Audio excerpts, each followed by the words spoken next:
ദിവസങ്ങളായിട്ട് പാകിസ്ഥാനിൽ നടക്കുന്ന കാര്യങ്ങൾ എന്ന് പറയുന്നത് പൊതുവെ പാകിസ്ഥാൻ മാധ്യമങ്ങളിൽ നിന്നും അന്താരാഷ്ട്ര മീഡിയസിൽ നിന്ന് പോലും മറച്ചു വയ്ക്കുകയായിരുന്നു. ശരിക്കും പറഞ്ഞാൽ പാകിസ്ഥാൻ സൈന്യത്തിന് സമീപകാലത്തുണ്ടായ ഏറ്റവും വലിയ തിരിച്ചടി അവരുടെ തന്നെ സ്വന്തം രാജ്യത്ത് നടന്നിരിക്കുകയാണ്. അതായത് പാകിസ്ഥാൻ സൈന്യത്തിനെതിരായിട്ട് ഖൈബർ പഖ്തൂൺഖ്വ മേഖലയിലും ബലൂചിസ്ഥാൻ മേഖലയിലും ശക്തമായ ആക്രമണമാണ് നടന്നത്. ബലൂചിസ്ഥാനിലെ പല പ്രവിശ്യകളും പാകിസ്ഥാൻ സൈന്യത്തിന് നഷ്ടമാവുകയുണ്ടായി. ഖൈബർ പഖ്തൂൺഖ്വ മേഖലയിലും സമാനമായ രീതിയിൽ പല മിലിറ്ററി പോസ്റ്റുകളടക്കം പല പ്രദേശങ്ങളും പാകിസ്ഥാന് പൂർണ്ണമായി നഷ്ടമായി. ഇതേ തുടർന്ന് പാകിസ്ഥാൻ എന്ത് ചെയ്തെന്ന് വെച്ചാൽ അവിടെയുള്ള മുസ്ലിം പള്ളികൾ വഴി ജനങ്ങൾക്കെല്ലാം ഒരു നിർദ്ദേശം കൊടുത്തു. അതായത് വൈകാതെ തന്നെ അവിടെയുള്ള മിലിറ്റന്റ് ഗ്രൂപ്പുകൾക്കെതിരെ പാക് പട്ടാളം ഒരു നടപടിക്ക് തയ്യാറെടുക്കുകയാണെന്നും എത്രയും പെട്ടെന്ന് തന്നെ എല്ലാവരും മാറി താമസിക്കണമെന്നുമുള്ള ഒരു മുന്നറിയിപ്പ് പാകിസ്ഥാൻ പള്ളികൾ മുഖാന്തരമാണ് നൽകുന്നത്. തുടർന്ന് ഖൈബർ പഖ്തൂൺഖ്വ മേഖലയിലടക്കമുള്ള 10,000-കണക്കിന് മനുഷ്യർ പട്ടാളത്തിന്റെ നിർദ്ദേശമനുസരിച്ച് മറ്റു പ്രദേശങ്ങളിലേക്ക് മാറി താമസിക്കുന്നു. തുടർന്ന് പാകിസ്ഥാൻ പട്ടാളം വലിയൊരു സൈനിക നടപടിക്ക് അവിടെ തയ്യാറെടുക്കുകയാണ്. ഈ സൈനിക നടപടിയും പക്ഷേ പാക് പട്ടാളം വിചാരിച്ചതുപോലെയല്ല. എന്ന് വെച്ചാൽ വലിയ തിരിച്ചടി പാകിസ്ഥാൻ സൈന്യത്തിന് ഉണ്ടായിരിക്കുന്നു. പാകിസ്ഥാൻ പട്ടാളത്തിന്റെ പ്രതികരണം നിരവധി മിലിറ്റന്റുകളെ വധിച്ചു എന്നൊക്കെയാണ്. എന്ന് വെച്ചാൽ 90 പേരെ വധിച്ചു, 100 പേരെ വധിച്ചു എന്നൊക്കെ പതിവ് പല്ലവിയായിട്ട് അവർ പറയുന്നുണ്ടെങ്കിലും യാഥാർത്ഥ്യം മറ്റൊന്നാണെന്നാണ് സൂചന. നിഷ്പക്ഷമായ മാധ്യമങ്ങളിലെങ്കിലും വരുന്ന വാർത്തകൾ അനുസരിച്ച് സൈനിക നടപടിയുമായിട്ട് കയറിപ്പോയ പാകിസ്ഥാൻ പട്ടാളത്തെ മിലിറ്റന്റ് ഗ്രൂപ്പുകൾ കണക്കിനടിയും കൊടുത്ത് പറഞ്ഞു വിട്ടു എന്നാണ് സൂചന. രണ്ട് ഭാഗത്തും നാശനഷ്ടം ഉണ്ടായിട്ടുണ്ടെങ്കിലും പാകിസ്ഥാൻ സൈന്യം പ്രതീക്ഷിച്ചതുപോലെ ഒരു മേൽക്കൈ സൈനിക നടപടിയിൽ അവർക്ക് ഉണ്ടായില്ല എന്നും റിപ്പോർട്ടുകളുണ്ട്. പ്രതീക്ഷിക്കാത്ത രീതിയിലുള്ള തിരിച്ചടിയാണ് ബലൂച്ച് ലിബറേഷൻ ആർമി ഉൾപ്പെടെ പല മിലിറ്റന്റ് ഗ്രൂപ്പുകളിൽ നിന്ന് പാകിസ്ഥാൻ പട്ടാളത്തിന് നേരിട്ടത്. ഒരേ സമയത്ത് തന്നെ രണ്ട് പ്രവിശ്യകളിൽ പാക് സൈന്യം നടപടിക്കായിട്ട് മുതിർന്നുവെന്നാണ് സൂചന. ബലൂച്ച് പ്രവിശ്യയിലാണ് ഏറ്റവും വലിയ തിരിച്ചടി അവർക്ക് നേരിട്ടത്. ബലൂച്ച് ലിബറേഷൻ ആർമി താരതമ്യേന ശക്തമായ ഒരു സൈനിക വിഭാഗമായി മാറിയിരിക്കുകയാണ്. അപ്പൊ ഇവരുമായിട്ടുണ്ടായ ഏറ്റുമുട്ടലിൽ വലിയ നാശനഷ്ടങ്ങൾ പാകിസ്ഥാന് ഉണ്ടായിട്ടുണ്ട്.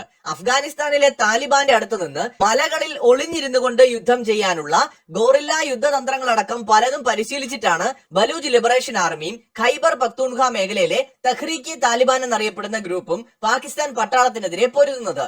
നിരവധി പാകിസ്ഥാൻ സൈനികർ, യുവാക്കളടക്കമുള്ള സൈനികർ കൊല്ലപ്പെട്ടിട്ടുണ്ട്. ഇത് സംബന്ധിക്കുന്ന നിരവധി കണക്കുകളും പുറത്തു വന്നിട്ടുണ്ട്. പാകിസ്ഥാൻ ഒഫീഷ്യലായിട്ട് തന്നെ സൈനികർ മരണപ്പെട്ടു എന്ന് സ്ഥിരീകരിച്ചിട്ടുണ്ട്.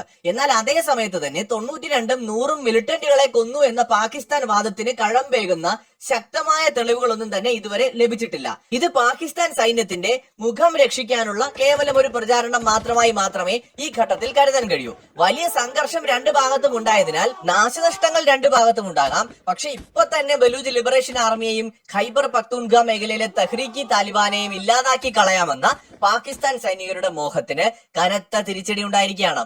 ഇവിടെ ഈ പാകിസ്ഥാന്റെ ഉള്ളിൽ തന്നെ രണ്ട് രാജ്യങ്ങൾ രൂപപ്പെട്ടിരിക്കുന്നു.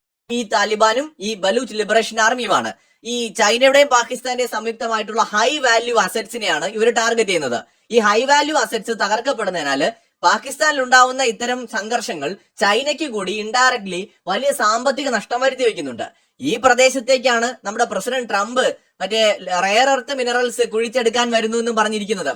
ശരിക്കും പറഞ്ഞാൽ ഒരു ഈച്ചക്കുഞ്ഞിനെ പോലും ബലൂച്ച് ലിബറേഷൻ ആർമിയും തഹ്രീക്കി താലിബാനും ഈ പ്രദേശങ്ങളിലേക്ക് അടുപ്പിക്കുന്നില്ല.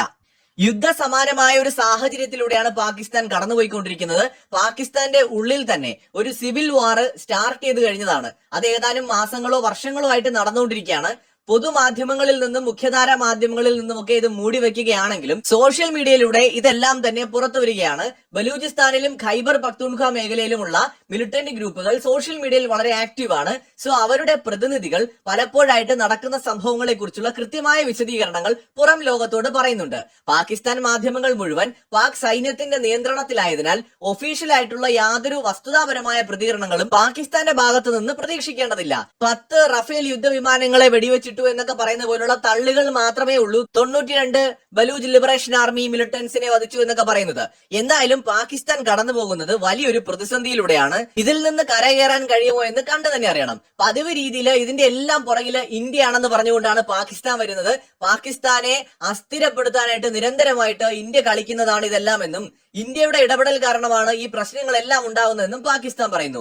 തങ്ങളുടെ പരാജയത്തെ ഇന്ത്യയുടെ തലയിൽ കെട്ടിവെച്ചുകൊണ്ട് രക്ഷപ്പെടാനാണ് പാകിസ്ഥാൻ ശ്രമിക്കുന്നത് എന്നാണ് ഇന്ത്യ തിരിച്ചടിച്ചത്. അതായത് ഇന്ത്യയുടെ മേൽ ആരോപിച്ച എല്ലാ കാര്യങ്ങളും നിഷേധിക്കുന്നു. ഇത് പാകിസ്ഥാന്റെ ഇന്റേണൽ മാറ്റർ ആണ്, അതിനകത്ത് ഇന്ത്യക്ക് ഒരു റോളുമില്ല. അവരുടെ ആഭ്യന്തര വിഷയങ്ങൾ കൈകാര്യം ചെയ്യുന്നതിൽ ഭരണകൂടവും സൈന്യവും പരാജയപ്പെട്ടതിന്റെ നാണം മറയ്ക്കാനാണ് ഇന്ത്യയുടെ മേൽ ഇതെല്ലാം കൊണ്ട് വെക്കുന്നത് എന്ന് ഇന്ത്യ ഒഫീഷ്യലായിട്ട് തന്നെ വിദേശകാര്യ മന്ത്രാലയം ഈ വിഷയത്തിൽ പ്രതികരിച്ചിട്ടുണ്ട്. എന്തായാലും പാകിസ്ഥാൻ അവരുടെ ഉള്ളിൽ നിന്ന് തന്നെ വലിയൊരു പ്രതിസന്ധി നേരിടുകയാണ്. ഇത് ഇങ്ങനെ തുടരുകയാണെങ്കിൽ പാകിസ്ഥാൻ വീണ്ടും വിഭജനത്തിലേക്ക് പോകുന്ന ഒരു ദിവസം തന്നെ വന്നെത്തും. പാക് സൈന്യത്തിന് യാതൊരു മുൻതൂക്കവും പല പ്രദേശങ്ങളിലുമില്ല. കാരണം അവരുടെ F-16 അല്ലെങ്കിൽ ഏത് യുദ്ധവിമാനോ ഉപയോഗിച്ച് അവർക്കൊന്നും ചെയ്യാൻ പറ്റാത്തൊരു സ്ഥിതിയാണ്. ഈ രണ്ട് പ്രദേശങ്ങളും, ഒന്ന് ഖൈബർ പക്തൂൺഖ മേഖല അഫ്ഗാനിസ്ഥാനുമായിട്ട് അതിർത്തി പങ്കിടുന്നതാണ്, രണ്ട് ബലൂചിസ്ഥാൻ അഫ്ഗാനിസ്ഥാനുമായിട്ട് അതിർത്തി പങ്കിടുന്നതാണ്. അവിടുത്തെ ഭൂമിശാസ്ത്രം പരിശോധിച്ചാൽ അവിടുത്തെ ഭൂപ്രകൃതി അഫ്ഗാനിസ്ഥാനോട് വളരെ സാദൃശ്യമുള്ളതാണ്. അപ്പൊ അതുകൊണ്ട് തന്നെ ഉയർന്ന പർവ്വതങ്ങളിലും മലകളിലും ഒളിച്ചിരുന്നുകൊണ്ട്, ഗുഹകളിൽ മറഞ്ഞിരുന്നുകൊണ്ട് ആ ഒരു ആക്രമണമാണ്, ഒളിപ്പോരാണ് ഈ മിലിറ്റൻസ് നടത്തുന്നത്. ഈ ഒളിപ്പോരിനെ നേരിടാനായിട്ട് ആധുനികമായിട്ടുള്ള യുദ്ധവിമാനങ്ങൾക്കൊക്കെ പരിമിതികളുണ്ട്. ആ പരിമിതികളാണ് ഇന്ന് പാകിസ്ഥാൻ അനുഭവിക്കുന്ന ഏറ്റവും വലിയ പ്രശ്നം. പാക് സൈന്യത്തിന് ഇത്തരം ഉയർന്ന പ്രദേശങ്ങളിൽ യുദ്ധം ചെയ്യാനുള്ള അനുഭവ സമ്പത്തോ പരിചയമോ ഇല്ല. അതേസമയത്ത് ഈ മിലിറ്റന്റ് ഗ്രൂപ്പുകൾക്കെല്ലാം പരിശീലനം കിട്ടിയിരിക്കുന്നത് താലിബാനിൽ നിന്നാണ്. താലിബാൻ ആണെങ്കിൽ കഴിഞ്ഞ 10-20 വർഷം അമേരിക്കക്കെതിരെ പയറ്റിയ ഒരു യുദ്ധതന്ത്രമാണത്. അവർക്ക് അത്രയും എക്സ്പീരിയൻസ് ഉണ്ട്.